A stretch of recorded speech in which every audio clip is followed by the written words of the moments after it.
L'expo s'appelle Moi aussi j'y étais.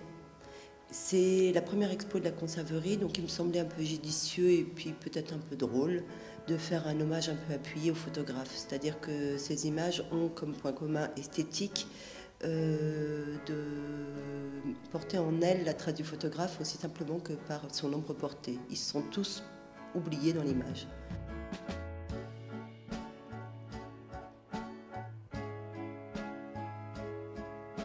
Les albums de famille quand les enfants n'en veulent plus ou quand la grande-tante n'en a que faire, ça se retrouve à la déchetterie. Et en grand nombre, hein, c'est-à-dire que ce n'est pas 2-3 albums qui vont là-bas, c'est-à-dire qu'il y en a au moins un par jour dans chaque déchetterie de France. Et donc l'idée, c'était qu'il y a une autre alternative à ça.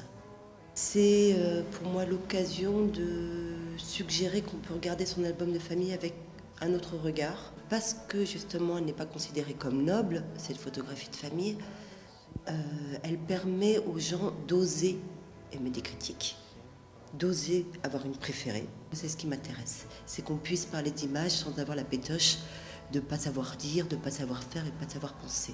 Puisque ces images ressemblent tellement à celles qu'on fait tous les jours, on ose les regarder et dire j'aime, j'aime pas, ça m'intéresse, ça ne m'intéresse pas. Moi, mon discours, il n'est pas du tout militant, je n'ai pas peur du numérique. Par contre, je me dis qu'effectivement, ce genre d'initiative peut permettre aux gens de se dire que eux, parce qu'ils écrasent la moindre photo où ils ne sont pas beaux dessus, ils se garantissent de ne pas avoir grand-chose dans leur album de famille à venir.